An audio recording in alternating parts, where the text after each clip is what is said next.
Muy buenas tardes a todas y a todos. Les deseo que hayan pasado muy buena semana. Ya he visto que muchos de ustedes ya han realizado su participación, con lo cual imagino que todo sigue marchando bien. Eh, de nuevo, pues no quiero ser excesivamente repetitivo, pero por reiterar un poquito el apoyo y digamos, el cumplimiento de las necesidades que puedan estar teniendo. Reitero, pues eso, mi disponibilidad en todos los canales para poder resolver sus dudas, ya sean los compas que, pues sea a través de Teams o a través de correos o a través de lo que sea, estoy muy pendiente de cualquier necesidad que vayan teniendo. Como digo, pues ante todo les deseo que estén bien, que estén sanos, que su familia siga también bien, que su gente siga adelante y que estén pudiendo aguantar pues esta cuarentena tan pesada que nos ha tocado por ventura vivir en esta época tan compleja, ¿no? Y a la vez tan rica también, llena de matices. Sobre todo pensándolo pues en lo que nos toca, ¿no? Que es en nuestra asignatura y en el eh, imprescindible papel de la cultura en estos días de encierro.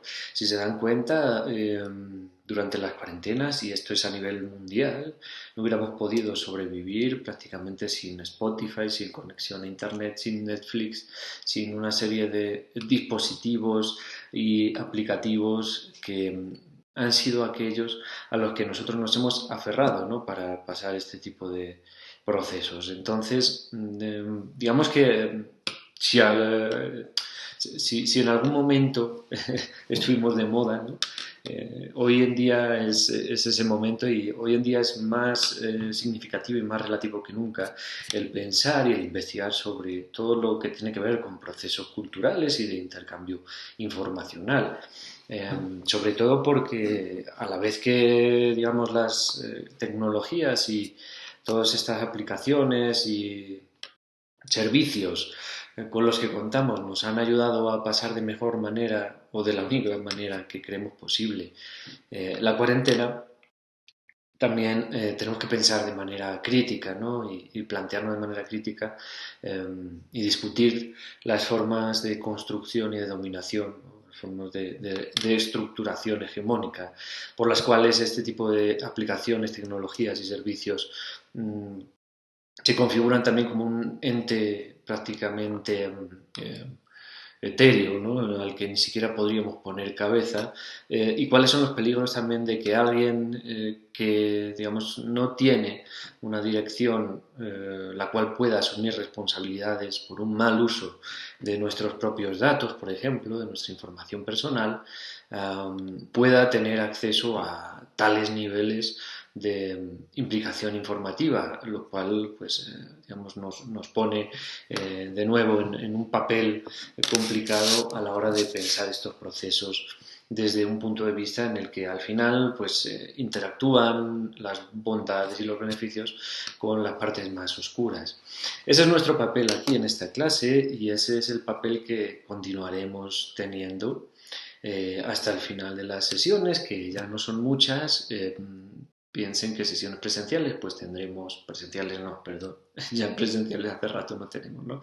Pero contenidos, de contenidos, ¿no? Clases como tal, hasta la segunda semana de mayo, que sería, es decir, el día 14, si no me equivoco, de mayo, sí, que es el que estaba reservado para el parcial segundo, pero digamos que será en una sesión en la que hagamos una recapitulación e intentaremos también pues cerrar el ciclo del curso, ¿no? Para que digamos, tengamos también una perspectiva como más general y una conclusión de qué cosas y con qué cosas ha quedado cada uno, ¿no? Para eso nos quedarían la sesión de esta semana y la sesión de la semana que viene. Yo para la semana que viene les quiero plantear que aparte de que yo cargue los contenidos correspondientes a la sesión de esa semana, eh, nos encontremos de manera sincrónica, en vivo y en directo, a las 8 de la mañana, puede ser, para que todos tengan tranquilidad y no haya ningún problema, para pensar y discutir llegar a un consenso sobre las características y la propuesta que les tengo de trabajo para la nota del parcial, del último parcial, ¿no? Del tercer parcial. Entonces yo igual les pondré un mensajito para que no se olviden. Para el martes que viene, día 5 de mayo, a las 8 de la mañana nos podamos encontrar un momentito y pensar un poco en ese último punto que nos quedaría pendiente, pues un poco desde las perspectivas y recomendaciones que nos hace la propia universidad y la vicerrectoría en torno a los formatos de evaluación virtual o los procesos de docencia virtual y también en torno a lo que habíamos estado hablando y las necesidades del curso y bueno, cualquier sugerencia que ustedes puedan tener también es súper bien recibida, ya lo saben, con lo cual a mí me encanta que ustedes se pronuncien. Yo estaría en ese caso feliz de que me cuenten también cuáles son sus perspectivas y cómo ven ese último trabajo.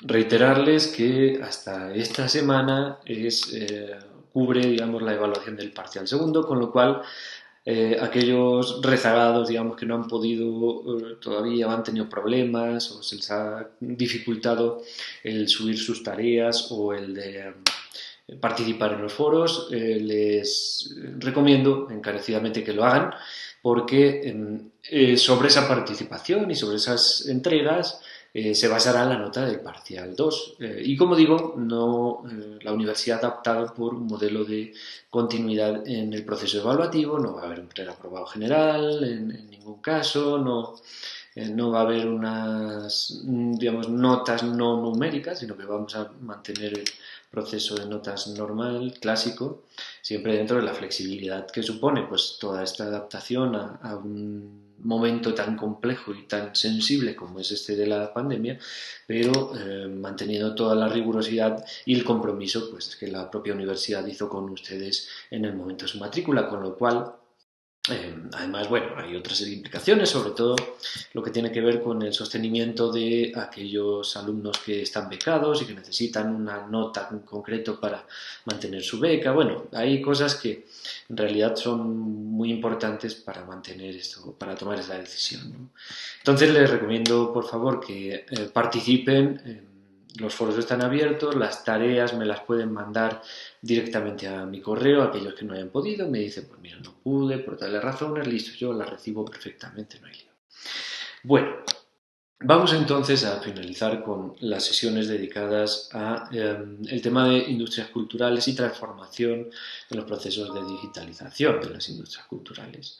Si recuerdan, habíamos estado hablando en un primer momento de el proceso del sector cultural como un sector dentro de la propia economía, pero también fuera. Y habíamos hablado que la cultura es mucho más allá que solo la cultura que está encerrada en las grandes industrias y también más allá de la cultura que se puede comercializar o no.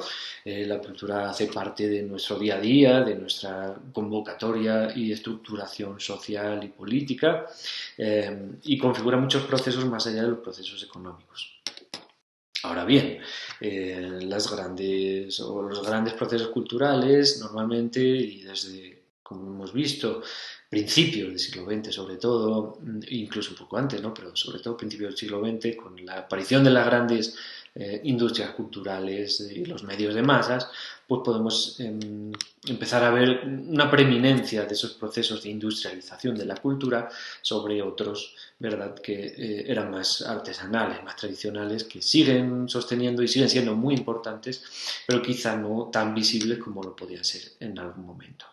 Bueno, dentro del proceso de estructuración de las industrias culturales, hemos visto cuáles son los pasos por los cuales un producto pasa desde ser una idea a un bien consumible, ¿sí? Esa cadena de valor de la que hemos estado hablando y a la que están asociadas una serie de subsectores que con los procesos de transformación digamos, por culpa de la digitalización, también han sufrido una serie de cambios y de transformaciones asociadas que les han llevado a tener que repensarse en la medida en que pues, nuevos procesos de capitalización de las industrias también demandan nuevos procesos de cumplimiento y digamos, de valor en la propia cadena por la cual el producto llega a nuestras casas o a nuestras, digamos, a las personas que lo consumen, ¿no?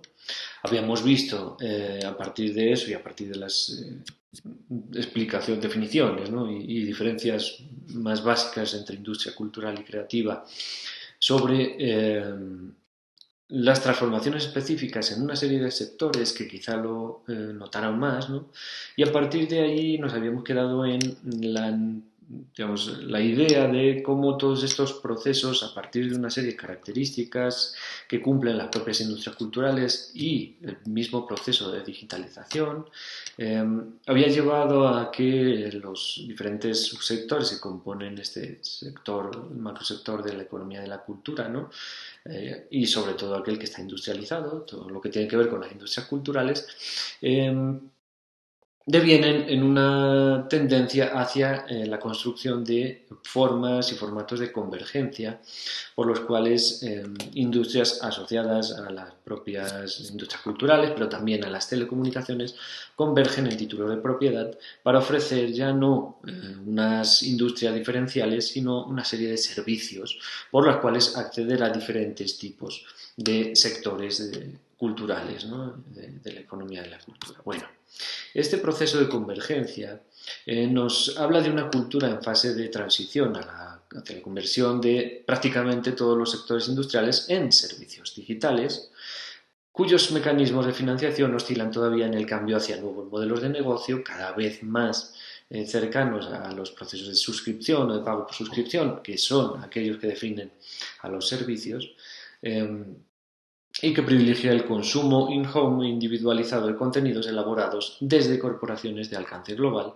recientemente integradas en grandes compañías que, combinando hard y soft cultural, dominan mercados cada vez más concentrados y desregulados en los que el sector público asume un papel cada vez más marginal, tanto en la regulación como en la financiación. Bueno, la sesión de hoy, que no quiero condensar mucho porque va a ser, digamos, una sesión conclusiva de las anteriores dos, va a precisamente intentar desintegrar esta explicación y trabajar los diferentes puntos y explicarla, ¿no? Para que todos podamos llegar a una conclusión más o menos similar, la compartamos o tengamos nuestras diferencias, eso siempre es interesante, pero que podamos entender, digamos, la afirmación de este párrafo. Para ello tenemos que conocer también cuáles son las diferencias entre los diferentes o entre los tipos de procesos que se pueden dar en la industria cultural, ¿no? Históricamente, dentro del sector de las industrias culturales, teníamos industrias denominadas de flujo o industrias denominadas de producto. Para comprenderlo podemos irnos a principios de los años 20 y la aparición de la radio, o mediados del siglo pasado y la masificación de la televisión, para comprender qué significan las industrias de flujo. En las industrias de flujo los contenidos culturales no se compran, mayoritariamente se accede a ellos a través de sistemas que ofrecen un flujo continuo o en eventos, precisamente de ahí viene su nombre. Es decir, televisión, radio, en el cual nosotros recibimos un flujo de contenidos informativos y culturales y a los cuales nosotros accedemos de manera sincrónica. Es decir, si nosotros queríamos ver la película Tantito, ¿sí? Una película que recién estrenaban, pues nosotros teníamos que ir a las 10 de la noche seguramente en el canal que la fueran a poner, al Caracol o a TNT o al que sea, y conectarnos a esa misma hora, porque si nos conectábamos a las 12 o si nos conectábamos a las 7 no iba a estar esa película, ¿sí? Parece una explicación de perogrullo, pero cada vez estábamos más lejos, digamos, de el modelo que dominó los grandes procesos de las industrias culturales, sobre todo a partir pues, de la explosión de la televisión, que fue digamos, el modelo más lucrativo de las industrias culturales, sobre todo durante la segunda mitad del siglo XX y el principio pues, del siglo XXI, sobre todo los primeros años, porque ahí enseguida empezamos con la transformación, ¿no? Pero sobre todo pensemos en años 80, años 90, privatización del modelo de televisión pública, sobre todo en Europa, algo que ya venía arrastrado en países pues, de Norteamérica y en América Latina, cuando a mediados de los años 80, principios mediados de los años 80, dependiendo de los países, la mayoría de países, liberaliza el sector. ¿Sí? Y se empiezan a dar los grandes modelos de negocio de la televisión y esas grandes inversiones en las que había una carrera también por capitalizar el sector de la televisión. Eso dura hasta final de los años 90 más o menos. Bueno, lo mismo aplicaría para la radio, ¿sí? O lo mismo podría aplicar para otro tipo de industria de flujo que está asociada a esos procesos, ¿no? La industria de productos, sin embargo, surge en un mercado mundial inmenso de compra de soportes que permite almacenar contenidos culturales, audiovisuales y hardware cultural, y en los que los eventos sirven de apoyo al marketing cultural. Si pensamos en, como viene acá, mediados de los años 60, la popularización del vinilo, del disco vinilo, los años 80, el VHS, el radiocassette y los primeros dispositivos móviles para el consumo cultural, como el Walkman, nos damos cuenta de cuál es el modelo de negocio de la industria del producto. Nosotros adquirimos como consumidores un hardware específico que nos permite almacenar o reproducir contenidos culturales, ¿sí? Que después vamos comprando de manera unitaria. Es decir, si yo quiero ver una película, ahí puedo verla cuando yo quiera, efectivamente hay una, digamos, un acceso ubicuo, al menos cronológicamente hablando, ¿no? Pero tengo que tener una serie de características, que cumplir una serie de características específicas a nivel de accesibilidad técnica para poder reproducir esos contenidos y además comprar ese producto, esa película en sí, por lo que hacíamos comprando pues VHS o DVDs, o, en fin, todo lo que tenga que ver con productos unitarios. Si queríamos ver otra película, teníamos que comprar otra película, otra unidad, digamos, y así, digamos que el modelo de negocio era de pago por unidad. Esto era importante en la medida en que, sobre todo desde esos años, desde los años 60 y hasta el inicio de los procesos de digitalización, en el que sobre todo la industria de la música grabada, pero también la del cine, ¿no? Con otro tipo de eventualidades, los eventos en directo funcionaban de manera diferente a cómo funcionan ahora.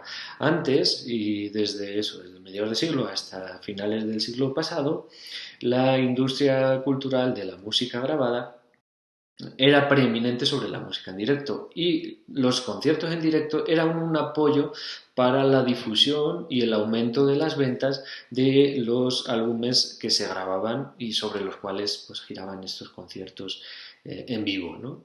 Eran básicamente publicidad. Eran eventos publicitarios, ¿sí?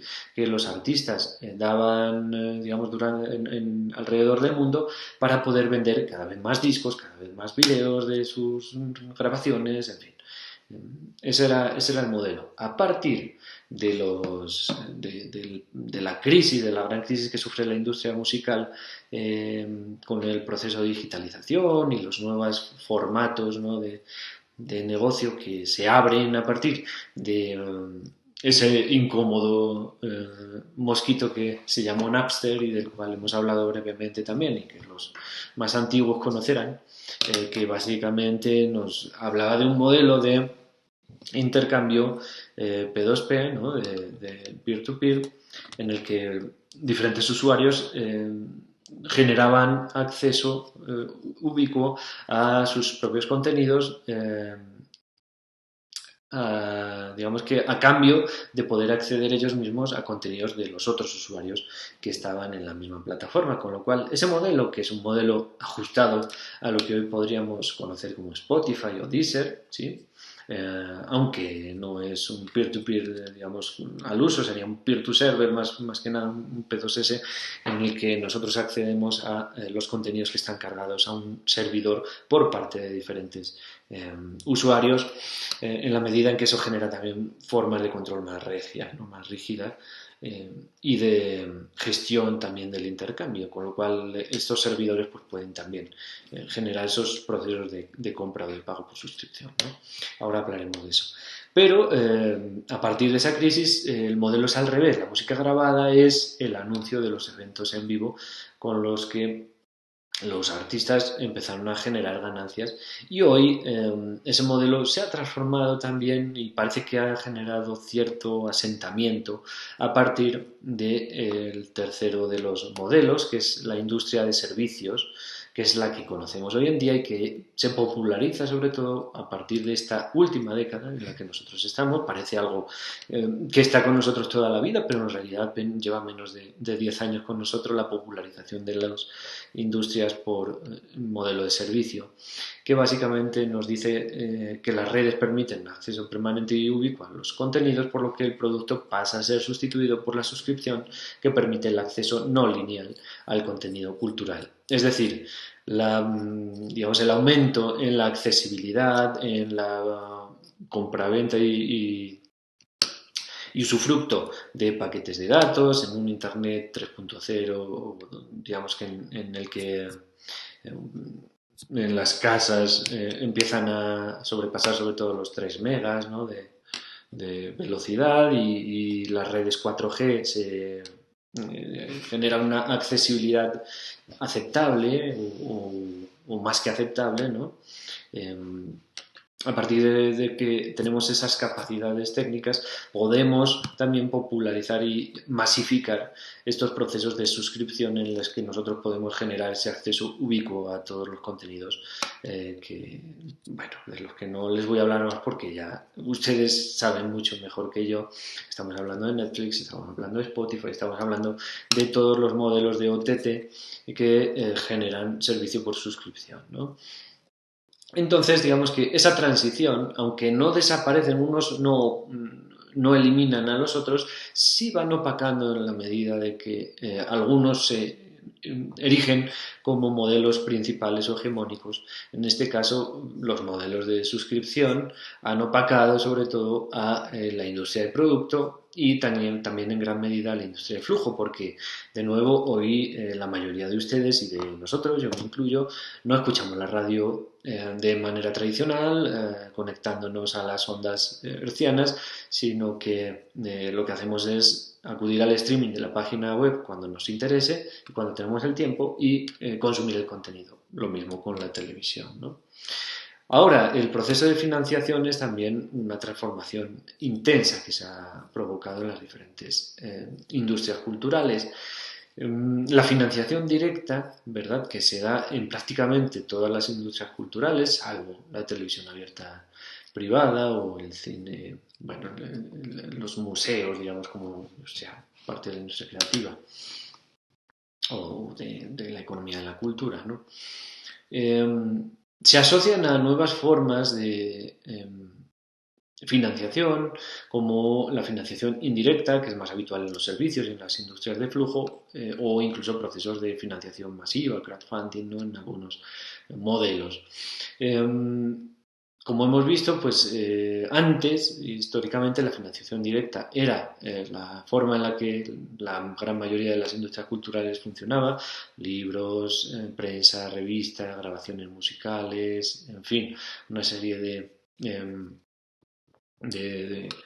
cine, digamos, o el cine incluso no exhibición, pero también de bajo demanda, gestionaban forma de financiación directa que hoy se sigue manteniendo. Ahora lo que sigue ocurriendo, lo que sí viene ocurriendo es que existe una financiación mixta en la mayoría de los modelos a partir de apostarle por financiación directa e indirecta de manera colaborativa. Es decir, lo que se conoce como el precio de lo gratuito. Nosotros podemos escuchar Spotify, ¿sí?, a partir de procesos de gestión o de venta publicitaria, no solo de nuestros consumos, sino también de nuestros perfiles, nuestra creación de tendencias y nuestros datos. Ahora también podemos gestionar ese modelo como una forma de financiación directa a partir del pago de una suscripción, ¿sí? Entonces ese modelo, digamos, mixto es el que se está imponiendo en la gran mayoría de los servicios. El ocio in-home versus el ocio out-home, que es lo que estábamos diciendo, este nuevo proceso de digitalización favorece los procesos de consumo individual o familiar dentro del entorno del hogar, precisamente a partir de la popularización o masificación de la accesibilidad a el consumo de ciertos servicios con unos estándares de calidad que viene en detrimento de otro tipo de consumo cultural, que es el consumo out home, como el consumo social, que se da en los centros comerciales, que se da en las salas de cine, que se da en los grandes conciertos. ¿Sí?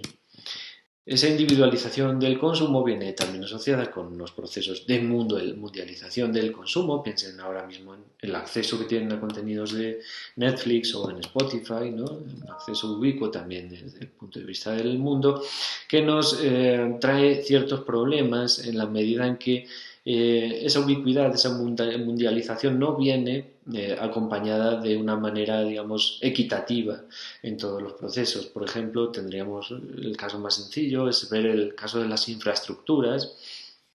Este es el mapa de Internet global de hace ya unos años, pero que me parece interesante porque nos habla de las conexiones por cable óptico vía submarina, cómo básicamente están conectados de alguna manera en el norte global y en cierta medida una parte de América Latina, ¿sí? Como vemos las grandes ciudades, en fin. Este tipo de consumos que están asociados a unos procesos, como habíamos dicho, eh, derivados de modelos de desregulación, nueva gestión de la accesibilidad a partir de los procesos de transformación de las industrias culturales en la era digital, cuyas nuevas necesidades y sobre todo necesidades de capitalización de las propias industrias culturales generan unos procesos de concentración empresarial, digamos que múltiple, ¿no? Tanto múltiple en el sentido de concentración en estrella, como ya habíamos hablado en el otro vídeo, como horizontal y vertical en los procesos de la propia cadena de valor y del mismo sector, y unos procesos de convergencia que tienen que ver con la concentración de la propiedad en torno a los sectores de las industrias culturales junto a las telecomunicaciones y la informática y la electrónica. ¿Sí? Como vemos acá en esta diapositiva, cuando nosotros concentramos propiedad entre sectores de la industria cultural y de las telecomunicaciones, estamos sobre todo gestionando procesos o concentrando procesos de distribución de contenido en redes. Si hablamos de telecomunicaciones, informática y electrónica, pues hablamos de telemática, y de industrias culturales y de informática y electrónica nos estaríamos centrando más en la producción y el consumo cultural. ¿Sí? Cuando convergen las tres áreas en esos modelos de concentración, hablamos de procesos de convergencia. Y es precisamente este modelo en el que pues, industrias como Apple o Microsoft o el propio Android, ¿no? generan estos procesos de concentración y convergencia. Bueno, esto, que pues con este cuadrito tan, digamos, más que nada ejemplificante, ¿no? Nos habla de cómo esos modelos de convergencia concentran también el propio consumo y la accesibilidad. Fíjense, de un total de usuarios de Internet de 25 millones, 19 millones consumen vídeo a través de plataformas de Google. ¿Sí? Y esto, bueno, lo he hecho, digamos, tiene cierta trampa porque lo he hecho con datos de antes de 2013. Si lo hiciera, digo, de 2013, si lo hiciera con datos actuales, pues tendríamos a Netflix, tendríamos a algunas OTTs, sí, que han, digamos, dinamitado el modelo de consumo. No dinamitado, han encontrado la fórmula para explotar de manera digamos, más satisfactoria o eficiente los procesos de concentración y convergencia derivados de la digitalización desde la industria del sector audiovisual. Bueno, como digo, esto no sería posible sin unos procesos de desregulación. Las políticas públicas sobre comunicación y cultura han, digamos, derivado durante el siglo XX y sobre todo desde el final de la Segunda Guerra Mundial en adelante, desde unas propuestas que beneficiaban el bienestar social y político, unas propuestas de corte más neoliberal, ¿no? Como las propuestas en un principio por el propio Hayek, ¿no? Eh, que benefician más el desarrollo comercial de las industrias. Bueno, para hacerles una explicación sencilla de esto y no comerles mucho tiempo, digamos que al final de la Segunda Guerra Mundial, sobre todo pensado desde el punto de vista de los estados de Europa Occidental y Estados Unidos, y bueno, gran parte también de los aliados en el proceso bueno, del desarrollo de la propia guerra. Finalizada la Segunda Guerra Mundial, la reconstrucción, la necesaria reconstrucción de los estados afectados por la propia guerra eh, fue uno de los primeros debates que se desarrolla en el entorno de las recientemente creadas Naciones Unidas, ¿no? Digamos que surgen varios tipos de propuestas a partir de estos problemas, de estas necesidades de desarrollo. Unas de corte, como digo, más asociadas al libre mercantilismo puro, ¿sí? Con todas las salvedades y las falsas promesas que tiene eso, ¿no? Que son las que capitaliza Hayek, ¿no? En esa eh, conocida afirmación del Road to Serfdom, y otras de corte más paternalista, en el que el propio Estado debería garantizar unas condiciones de equitatividad en los procesos de gestión del desarrollo de las personas y de las sociedades, ¿no? Que son las propuestas keynesianas que todos conocemos y que son aquellas que asume Estados Unidos, sobre todo a partir del conocido como el New Deal, ¿no? El nuevo acuerdo. Bueno, el keynesianismo triunfa, no solo en Estados Unidos, también en la Europa occidental y en gran parte de los estados después asociados al modelo de desarrollo occidental capitalista. ¿Sí? Ese desarrollismo liberal está asociado a un estado, digamos, un estado garantista en la medida en que ofrece ciertos servicios y cierta garantía de, en el caso de la cultura, respeto por la diversidad y el pluralismo, ¿no?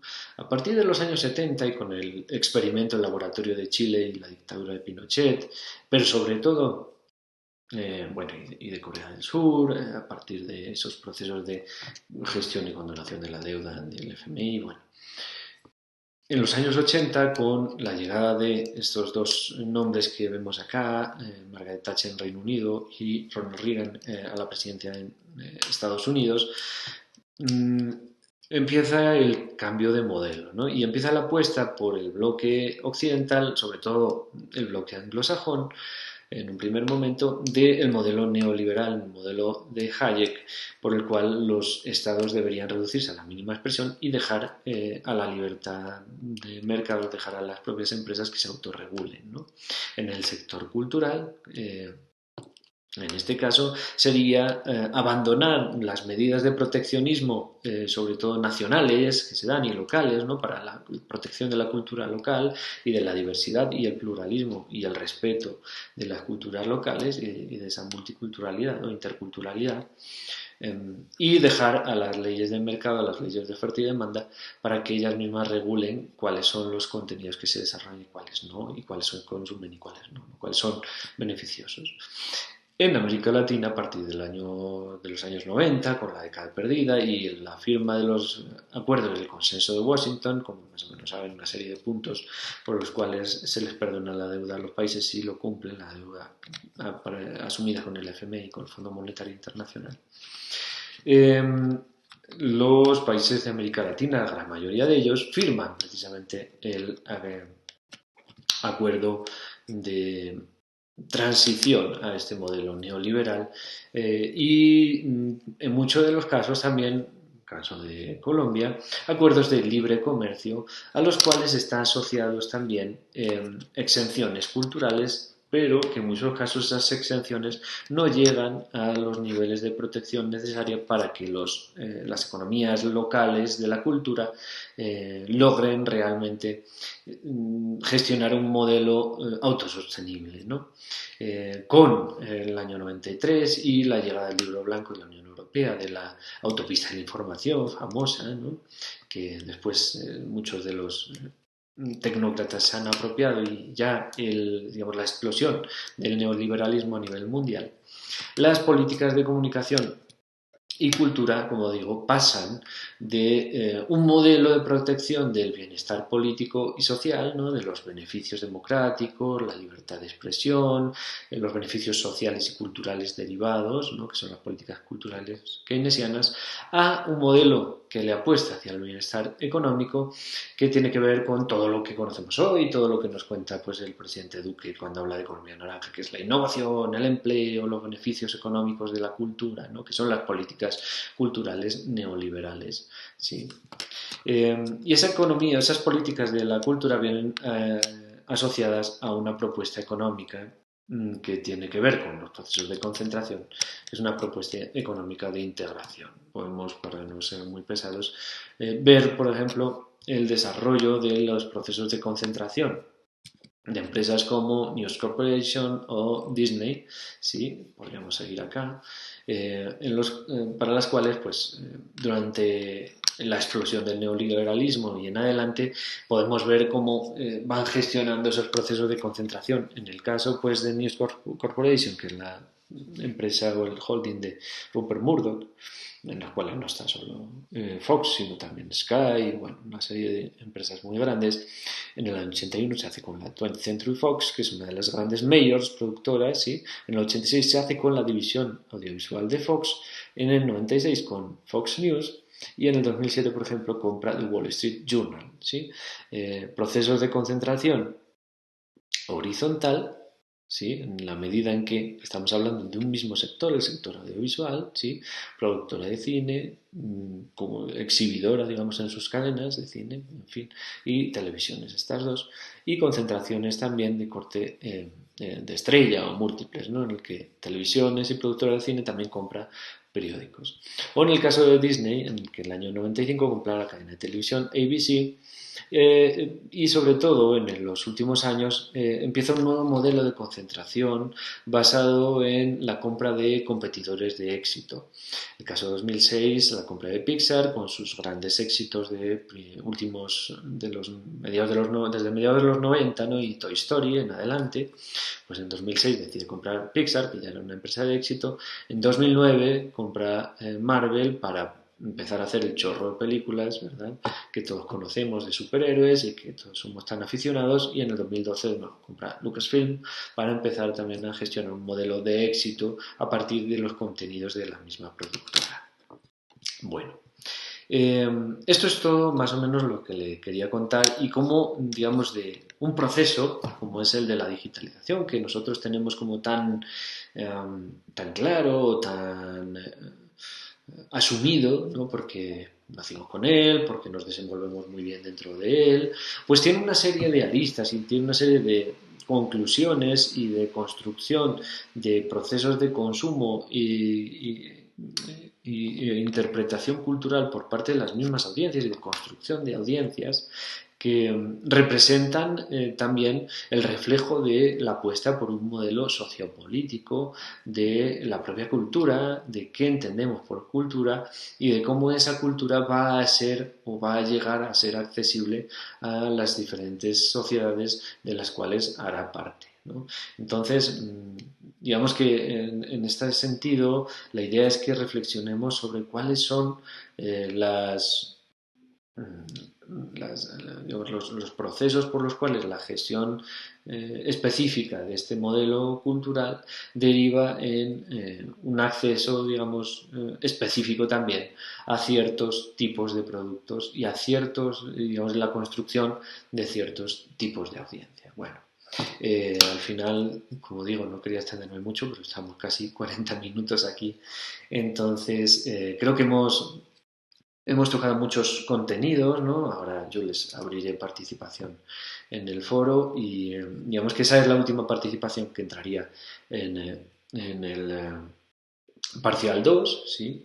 Y digamos la próxima semana pues ya tendríamos nuestra última sesión de contenidos como tal. Aparte de que a las 8 de la mañana, como les digo, les convocaré en la medida de que lo posible, de que todos puedan estar, sobre todo pues primero para escucharlos, para saber que todos están bien, para que me cuenten pues si tienen algún tipo de duda, de problema, cosas que es mucho más sencillo si las hablamos pues entre todos, ¿no? De lo que sea.